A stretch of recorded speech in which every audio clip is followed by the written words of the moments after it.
जय हिंद फ्रेंड्स, स्वागत है आप सभी लोगों का आपके इस अपने यूट्यूब चैनल एम विद असमय। फ्रेंड्स, जैसा कि आप सभी लोग जानते हैं, हम लोग इस वीडियो सीरीज में बात कर रहे हैं एसएससी जीडी एग्जाम्स को टारगेट करते हुए प्रीवियस ईयर क्वेश्चंस की। और आपको बता दें कि ये इस वीडियो सीरीज का ये तीसरा वीडियो होगा। इससे पहले हम लोग 2 वीडियो अपलोड कर चुके हैं। मैं रिकमेंड करूंगा जो भी मित्र उन 2 वीडियोज़ को नहीं देखे हैं, प्लेलिस्ट में जाकर आप देख सकते हैं। और इस वीडियो में आपको दिया जाता है डेली बेस पे टॉप 25 क्वेश्चंस। और ये टॉप क्यों हैं? इसलिए कि जो भी क्वेश्चंस आपको यहाँ प्रोवाइड किए जाएंगे वो फुल डिटेल्स के साथ एक्स्ट्रा इन्फॉर्मेशन भी दी जाती है। साथ में आपको करंट अफेयर्स की चीज़ें भी इंटरकनेक्ट यानी रिलेट करके प्रोवाइड की जाती हैं। ओवरऑल ये क्लास काफ़ी इंपॉर्टेंट है। मैं आपसे रिकमेंड करूँगा वीडियो बीच में मिस ना करें और वीडियो लास्ट तक जरूर देखें। आपके सपोर्ट की ज़रूरत है, वीडियो जरूर देखिएगा। आइए वीडियो की शुरुआत करते हैं। पहला क्वेश्चन है, अगस्त 2020 में निम्नलिखित में से किसने जम्मू कश्मीर के उपराज्यपाल के रूप में शपथ ली? इसका सही उत्तर हो जाएगा मनोज सिन्हा। ठीक है, 2 की पॉइंट्स, एक मनोज सिन्हा और एक जम्मू कश्मीर। तो मनोज सिन्हा जी के बारे में मैं बता दूं, ये भारतीय राजनेता हैं और इनका होम स्टेट उत्तर प्रदेश गाजीपुर है। ठीक है, और जम्मू कश्मीर के बारे में मैं क्या कह सकता हूँ?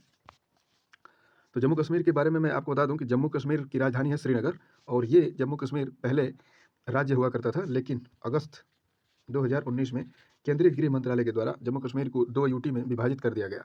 इस प्रकार आज वर्तमान में जम्मू कश्मीर और लद्दाख नामक ये 2 यूटी बना दिए गए हैं। ठीक है, क्षेत्रफल के हिसाब से लद्दाख बड़ा है और लद्दाख में मात्र केवल 2 जिले हैं, लेह और कारगिल। ठीक है, बाकी बचे हुए 20 जिले जम्मू कश्मीर में हैं। ठीक है, जम्मू कश्मीर से संबंधित मैं कुछ करंट की चीज़ों को रिलेट करूं तो मैं आपको पर्व के बारे में बता देता हूं जो जल्द ही यहाँ पर मनाए गए थे। तो देखिए, जम्मू कश्मीर में हेराथ महोत्सव मनाया गया, लेवेंडर फेस्टिवल और कंचूथ महोत्सव। ठीक है, पुष्कर महोत्सव और हर्बल महोत्सव, ये सभी महोत्सव जम्मू कश्मीर में मनाए गए थे। लद्दाख की बात हो रही है, यहाँ पर एक चीज़ मैं आपको रिलेट कर दूँ, स्पितुक गस्टर महोत्सव ये लद्दाख में मनाया गया था। नाम थोड़ा सा टेढ़ा है, तो आप एक बार और ध्यान दें, स्पितुक गस्टर। ठीक है, जम्मू कश्मीर में कुछ ही समय पहले कॉलेज फिसंट को यहाँ पर राजकीय पक्षी के रूप में घोषित किया गया था। ठीक है, और जम्मू कश्मीर में एक सांबा जिला है। ठीक है, सांबा जिला में एक पल्ली गांव है, भारत की पहली कार्बन न्यूट्रल पंचायत के रूप में इसे घोषित किया गया था। और इसी जम्मू कश्मीर में क्या बोलते हैं उसे, देखिए माइंड से थोड़ा सा स्किप हो रहा है, जेरी हेमलेट। ठीक है, ये भारत का पहला दूध गांव है, ये भी जम्मू कश्मीर में ही स्थित है। जम्मू कश्मीर में एक डल झील है जिसे कश्मीर का मुकुट एवं जम्मू कश्मीर का गहना कहा जाता है। सॉरी, कश्मीर का मुकुट और श्रीनगर का गहना कहा जाता है डल झील को। मैं इसको इसलिए बता रहा हूँ क्योंकि डल झील से संबंधित 2 फैक्ट यहाँ पर मैं रिलेट करूँ। स्टेट बैंक ऑफ इंडिया के द्वारा पिछले वर्ष यहाँ पर एक तैरता हुआ एटीएम इस डल झील में स्थापित किया गया था।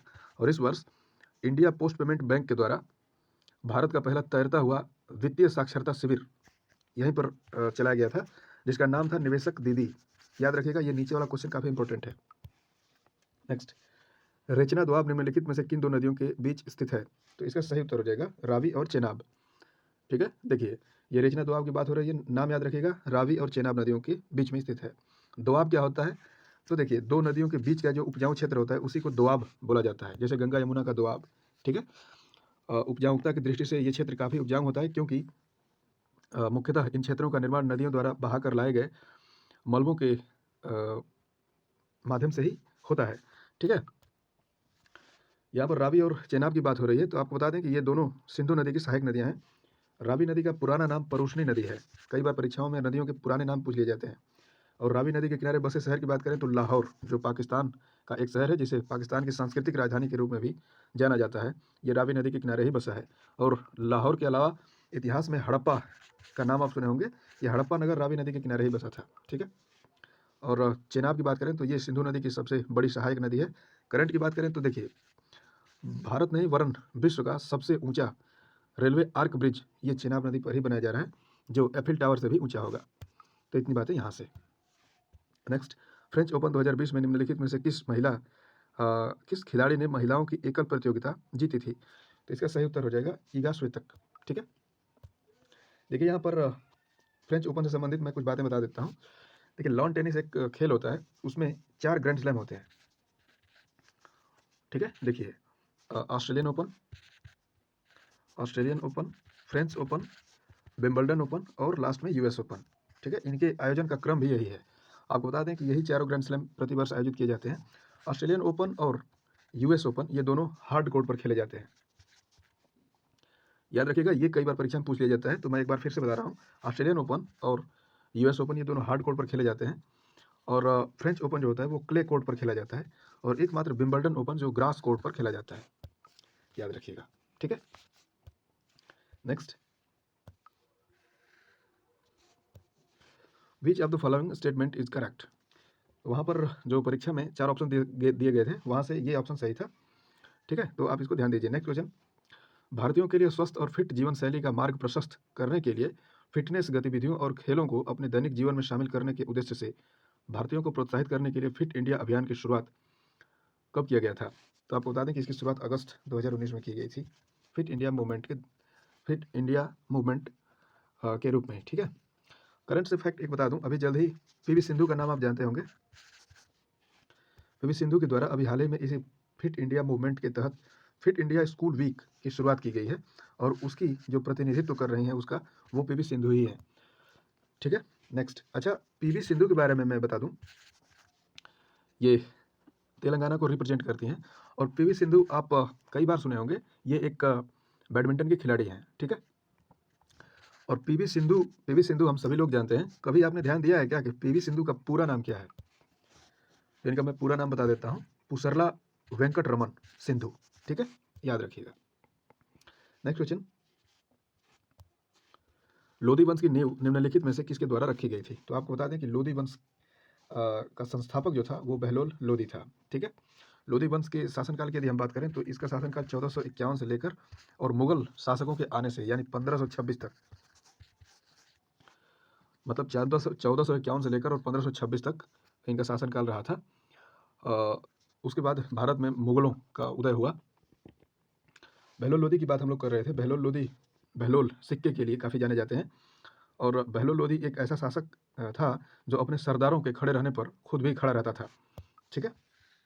नेक्स्ट, सुभाष चंद्र बोस ब्रिटिश सरकार की नज़रबंदी से किस वर्ष भाग निकले थे। तो आपको बता दें कि ये वर्ष था 1941 का।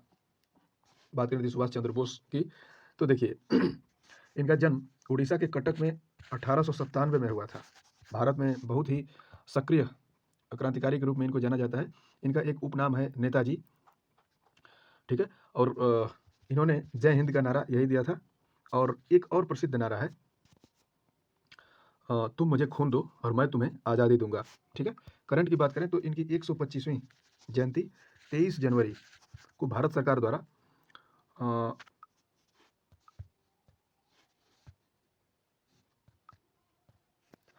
तो भारत सरकार द्वारा पराक्रम दिवस के रूप में मनाने की घोषणा की गई है, ठीक है। और भारत में एक द्वीप था, रॉस द्वीप, अंडमान निकोबार द्वीप समूह क्षेत्र में पड़ता है। इस रॉस द्वीप को बोस द्वीप के नाम से अब जाना जाएगा। देखिए मेनली यहाँ पर 4 द्वीप के नाम बदले गए हैं, उन चारों को मैं जल्दी से बता देता हूँ आपको। देखिए, रॉस द्वीप के बारे में मैंने बता दिया कि ये बोस द्वीप के नाम से जाना जाएगा। एक नील द्वीप था, इस नील द्वीप को अब शहीद द्वीप के नाम से जाना जाएगा। उड़ीसा में ही एक व्हीलर द्वीप था जिसे अब कलाम द्वीप के नाम से जाना जाएगा, ठीक है। और एक और द्वीप था हैवलॉक द्वीप, जिसको स्वराज द्वीप के नाम से जाना जाएगा। स्वराज नाम आप सुने होंगे सुषमा स्वराज का, पहले ये विदेश मंत्री हुआ करती थी, हालांकि इनका अब निधन हो चुका है, ठीक है। नेक्स्ट, ये भी कुछ ऐसे 4 ऑप्शंस पे मतलब बेस्ड ये क्वेश्चन है, इसको भी आप देख लीजिएगा। नेक्स्ट, संविधान 100वां संशोधन अधिनियम 2015 द्वारा भारत और इसके किस पड़ोसी देश की सीमा को संशोधित किया गया था। तो आपको बता दें कि बांग्लादेश और भारत के बीच में सीमाओं का हेरफेर किया गया था इस 100वें संविधान संशोधन 2015 के द्वारा। भारत में कुछ क्षेत्र बांग्लादेश को दिए गए थे और कुछ क्षेत्र अधिग्रहित किए गए थे, ठीक है। तो याद रखिएगा, यहाँ पर संविधान संशोधन की बात हो रही है। एक चीज़ मैं आपको बता देता हूँ, भारत में संविधान संशोधन किया जाता है अनुच्छेद 368 के तहत, ठीक है। संविधान में संशोधन की प्रक्रिया ये दक्षिण अफ्रीका से ली गई है। नेक्स्ट, 2011 की जनगणना के अनुसार भारत का सबसे कम जनसंख्या वाला राज्य कौन है। तो आपको बता दें कि इसका सही उत्तर हो जाएगा सिक्किम। यहाँ पर 2011 की जनगणना की बात हो रही है। 2011 की जनगणना के हिसाब से मैं बता दूं कि सबसे अधिक जनसंख्या वाला राज्य ये उत्तर प्रदेश है। क्षेत्रफल की यदि हम बात करें तो क्षेत्रफल के हिसाब से सबसे छोटा राज्य गोवा है, और सबसे बड़ा राज्य राजस्थान, दूसरे नंबर पर एमपी आता है, ठीक है। और यहाँ पर जनसंख्या की बात हो रही है, मतलब जनगणना की, तो जनगणना से संबंधित ये रिलेटेड फैक्ट तो मैंने कई बार आपको बताए हैं। एक बार मैं फिर बता देता हूँ। वैसे ये चीज़ें आपको रट चुकी होंगी अब तो। देखिए 1872 में पहली बार जनगणना की गई थी भारत में, शासनकाल था लॉर्ड मेयो का। 1881 में भारत की पहली पूर्ण जनगणना की गई, 1881 में, ठीक है। और इस समय शासनकाल था लॉर्ड रिपन का, ठीक है। स्वतंत्र भारत की पहली जनगणना 1951 में की गई थी, ठीक है। जनगणना का अध्ययन डेमोग्राफी कहलाता है और भारत में जनगणना केंद्रीय गृह मंत्रालय के द्वारा प्रति 10 वर्षों पर किया जाता है। वर्ष 2011 के बाद वर्ष 2021 में जनगणना की जानी है, जो भारत की 16वीं जनगणना होगी, लेकिन स्वतंत्र भारत की ये 8वीं जनगणना होगी, याद रखिएगा। नेक्स्ट, जब सरकार करों को कम करती है और सरकारी व्यय को बढ़ाती है तो इस प्रकार की राजकोषीय नीति क्या कहलाती है? विस्तारवादी राजकोषीय नीति, ठीक है। नेक्स्ट, निम्नलिखित में से किस रासायनिक तत्व का परमाणु क्रमांक 10 होता है? तो आपको बता दें कि इसका सही उत्तर नियान हो जाएगा। नियान एक निष्क्रिय गैस यानी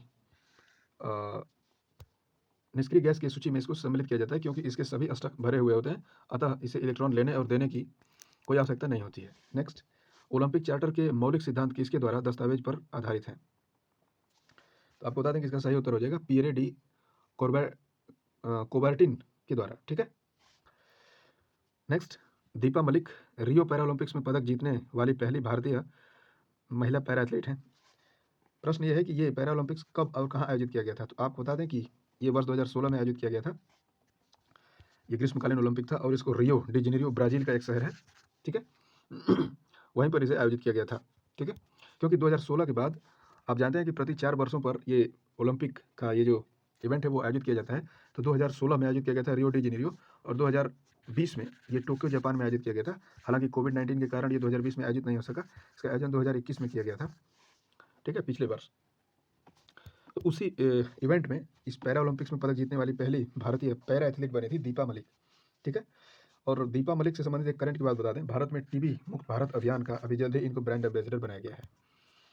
अच्छा, 2016 में पहली पैरा एथलीट महिला जो पदक जीती थी वो तो दीपा मलिक हो गई। 2020 में अवनी लेखरा का नाम आप सुने होंगे, इन्होंने सबसे पहले पदक जीता था। नेक्स्ट, भिंसडो नृत्य का संबंध निम्न में से मुख्यतः किस राज्य से है? तो इसका संबंध गुजरात से है, ठीक है। गुजरात के बारे में मैं फैक्ट बता दूं, गुजरात में अभी जल्द ही चुनाव आयोजित किए गए थे और यहाँ पर भाजपा ने एक बार फिर से जीत दर्ज कर ली है। गुजरात की राजधानी है गांधीनगर और यहाँ के मुख्यमंत्री हैं भूपेंद्र भाई पटेल और गुजरात के राज्यपाल हैं आचार्य देवव्रत, ठीक है। और गुजरात उच्च न्यायालय के मुख्य न्यायाधीश हैं अरविंद कुमार, ठीक है। गुजरात से संबंधित 2-3 बातें। गुजरात के मोरबी एक जगह है गुजरात में, तो मोरबी में देखिए कुछ समय पहले यहाँ पर 108 फीट ऊंची हनुमान जी की प्रतिमा स्थापित की गई थी और इसी मोरबी में छठ पर्व के दौरान एक माछू नदी है, उस पर एक पुल बना था। उस केबल ब्रिज के टूट जाने की वजह से बड़ी संख्या में लोगों की मृत्यु हुई थी, तो मोरबी में, ठीक है। गुजरात के भुज में भारत का पहला भूकंप स्मारक स्थापित किया गया है, ठीक है। और गुजरात में कुछ बेसिक फैक्ट की बात करें तो यहाँ पर नेशनल पार्कों की बात करें तो देखिए गिर, बंसदा, ब्लैक बक और मरीन यहाँ के नेशनल पार्क हैं। एशियाई बब्बर शेरों के लिए गुजरात का गिर नेशनल पार्क काफ़ी जाना जाता है। गरबा और डांडिया यहाँ का प्रमुख लोक नृत्य है, ठीक है। और पतंग उत्सव, बसंत उत्सव ये गुजरात के प्रमुख उत्सव हैं। भारत में 100 रुपये के नोट पर रानी का बाव, एक गुजरात में रानी के बाव का चित्र छपा हुआ है, यह गुजरात के पाटन जिले में स्थित है, ठीक है, याद रखिएगा। नेक्स्ट, अर्थव्यवस्था में गंभीर तनाव के समय इनमें से कौन सा अनुच्छेद सरकार को अपने राजकोषीय घाटे के लक्ष्य से 0.5% पॉइंट तक विचलन की अनुमति देता है? तो आपको बता दें कि राहतकारी अनुच्छेद, ठीक है, याद रखिएगा। नेक्स्ट, वर्ष 1925 में घटित हुआ निम्नलिखित में से कौन सा षड्यंत्र ट्रेन डकैती से संबंधित है? तो आपको बता दें कि काकोरी ट्रेन एक्शन। देखिए वास्तव में इसको काकोरी षड्यंत्र के नाम से जाना जाता है, लेकिन उत्तर प्रदेश सरकार ने जल्द ही इस काकोरी षड्यंत्र का नाम काकोरी ट्रेन एक्शन कर दिया था, ठीक है। बात करें तो इस घटना की तो देखिए लखनऊ के समीप स्थित ये काकोरी नामक जगह पर 9 अगस्त 1925 को भारतीय क्रांतिकारियों द्वारा एक ट्रेन में डकैती की गई थी हथियार लूटने के उद्देश्य से, ठीक है। और कुछ प्रमुख क्रांतिकारियों की हम बात करें तो यहाँ पर राम प्रसाद बिस्मिल के नेतृत्व में ये घटना को अंजाम दिया गया था। राम प्रसाद बिस्मिल राम प्रसाद बिस्मिल, राजेंद्र लाहिड़ी, अशफाक उल्ला खान, रोशन सिंह इत्यादि ये सभी लोग यहाँ पर इस घटना में सम्मिलित थे और इन्हीं नेताओं के समेत कुछ लोगों को यहाँ पर फांसी की सज़ा भी दी गई थी और कुछ लोगों को आजीवन कारावास भी दिया गया। तो याद रखिएगा, इस घटना का नाम है काकोरी सनद, जिसका नया नाम अब उत्तर प्रदेश सरकार के द्वारा काकोरी ट्रेन एक्शन कर दिया गया है। घटित कब हुई थी? 9 अगस्त 1925 को। ठीक है। अमेरिका की पहली महिला उपराष्ट्रपति कमला हैरिस का मूल परिवार भारत के किस राज्य से संबंधित है? तो यहाँ पर तमिलनाडु सही उत्तर हो जाएगा। कमला हैरिस ये वर्तमान में अमेरिका की उपराष्ट्रपति हैं। ठीक है। अच्छा, अमेरिका की उपराष्ट्रपति ये है तो अमेरिका के राष्ट्रपति कौन है? तो जो बाइडन, ये अमेरिका के सबसे उम्रदराज राष्ट्रपति के रूप में जाने जाते हैं। ठीक है। अच्छा, यहाँ पर भारतीय मूल के महिला पुरुषों की बात हो रही है तो मैं आपको बता दूं, ब्रिटेन में जल्द ही ऋषि सुनक का नाम आप सुने ही होंगे। ये भी भारतीय मूल के हैं और कोई भारतीय मूल का पहला व्यक्ति जो ब्रिटेन का प्रधानमंत्री बना है तो इस सूची में पहला नाम ये ऋषि सुनक का ही है। ठीक है। और कनाडा में रक्षा मंत्री के तौर पर जानी जाती हैं अनीता आनंद, ये भी भारतीय मूल की ही हैं। ठीक है। न्यूजीलैंड की संसद में आप जानते ही हैं प्रियंका राधाकृष्णन को। ठीक है। तो याद रखिएगा। नेक्स्ट, देश की प्राचीन झीलों में से एक लेंडिया तालाब किस भारतीय शहर में स्थित है? तो आपको बता दें कि भोपाल में इसका सही उत्तर हो जाएगा। भोपाल मध्य प्रदेश की राजधानी है। ठीक है। और इसी भोपाल में भारत का पहला टाइम बैंक स्थापित किया जाएगा। करंट की बात बता देता हूँ, FSSAI द्वारा इस वर्ष का इट राइट स्टेशन ये भोपाल रेलवे स्टेशन को ही स्थापित किया गया है। भारत का पहला वर्ल्ड क्लास रेलवे स्टेशन ये भोपाल के निकट स्थित हबीबगंज रेलवे स्टेशन को ही बनाया गया था। हालांकि इसका नया नाम अब रानी कमलापति रेलवे स्टेशन कर दिया गया है। ठीक है। नेक्स्ट, भारत के प्राचीन इतिहास के संदर्भ में अशोक स्तंभ का संबंध निम्नलिखित में से किस स्थान से है? तो आपको बता दें कि सांची ये भी मध्य प्रदेश का ही एक शहर है और सांची स्तूप अशोक द्वारा इसी में बनवाया गया था। भारतीय मुद्रा मतलब भारतीय नोटों में किस नोट के पीछे सांची स्तूप का चित्र छपा है? कमेंट बॉक्स में आप ये बताएंगे। ठीक है। The natural tendency of objects to resist change in their state of rest और of uniform motion is known as. तो इसका सही उत्तर हो जाएगा इनर्शिया। ठीक है। जिसको हम जड़त्व बोलते हैं। राज्यसभा से संबंधित संवैधानिक प्रावधानों के संदर्भ में निम्नलिखित में से कौन सा कथन सही है? तो देखिए, वहाँ पर उस क्वेश्चन में 4 ऑप्शन दिए गए थे, उसमें ये ऑप्शन सही था, भारत के उपराष्ट्रपति राज्यसभा के पदेन अध्यक्ष होते हैं। करंट से रिलेट करें तो वर्तमान में भारत के उपराष्ट्रपति के रूप में श्री जगदीप धनखड़ जी को नियुक्त किया गया है और जल्द ही घोषणा की गई थी, यानी जल्द ही इनको राज्यसभा के पदेन अध्यक्ष के रूप में भी नियुक्त किया गया था। ये भारत के 14वें उपराष्ट्रपति होंगे। और कॉमन सी बात है, सभी लोग जानते होंगे कि जो भी भारत के उपराष्ट्रपति होते हैं वो राज्यसभा के उपसभापति भी होते हैं, सभापति भी होते हैं। ठीक है। राज्यसभा भारत में उच्च सदन के रूप में जानी जाती है, वहीं लोकसभा निम्न सदन के रूप में जानी जाती है। राज्यसभा एक स्थायी सदन है क्योंकि इसका विघटन कभी नहीं होता है। ठीक है। नेक्स्ट, एनी जैदी को वर्ष के लिए 9 डॉट्स पुरस्कार से सम्मानित किया गया था। तो वर्ष 19 और 20 के लिए। वसंत विषु के अगले दिन यानी 22 मार्च से भारतीय राष्ट्रीय कैलेंडर वर्ष का कौन सा पहला महीना शुरू होता है? देखिए, यहाँ पर मैं आपको बता दूं कि वसंत विषु क्या होता है, इसके बारे में बता दूं। आप भूगोल में सिंपल सी बात है, आपने सुना होगा कि दिन रात बराबर होते हैं। ठीक है। तो दिन रात कब बराबर होते हैं? तो आपको बता दें कि 21 मार्च और 23 सितंबर को, ठीक है, दिन रात बराबर होते हैं। तो इस दिन रात को जो बराबर होने की जो घटना है, इसी को भूगोल में विषुव के नाम से जाना जाता है। तो जो विषु बसंत में होता है उसे बसंत विषु और जो शरद में होता है उसे शरद विषु कहा जाता है। ठीक है। तो याद रखिएगा। तो अब मैंने आपको बता दिया कि 21 मार्च और 23 सितंबर को दिन रात बराबर होते हैं। ठीक है। यहाँ पर क्वेश्चन में पूछा जा रहा है कि भारतीय कैलेंडर वर्ष का कौन सा पहला महीना शुरू होता है? तो इसका सही उत्तर हो जाएगा चैत्र। कमेंट बॉक्स में आप हमें बताएंगे कि भारतीय राष्ट्रीय कैलेंडर वर्ष में जो 12 महीने हैं उनके नाम कौन कौन से हैं। कमेंट बॉक्स में आप जरूर लिखेंगे। और लास्ट क्वेश्चन है, निम्नलिखित में से कौन सी टीम 2020 में IPL का खिताब जीतकर 5 बार खिताब जीतने वाली पहली IPL टीम बनी थी? तो आपको बता दें कि मुंबई इंडियंस। IPL में सबसे सफल टीम मुंबई इंडियंस को ही माना जाता है। इसके कप्तान रोहित शर्मा है। ठीक है। IPL की बात हो रही है। IPL देखिए, IPL यानी इंडियन प्रीमियर लीग, इसकी शुरुआत वर्ष 2008 से मानी जाती है। 2015 में IPL का ये 15वां सीजन था। ठीक है। आज वर्तमान में IPL में 10 टीमें हैं। पहले 8 टीम हुआ करती थी, लेकिन 2 टीमों को जल्द ही सम्मिलित किया गया इस वर्ष।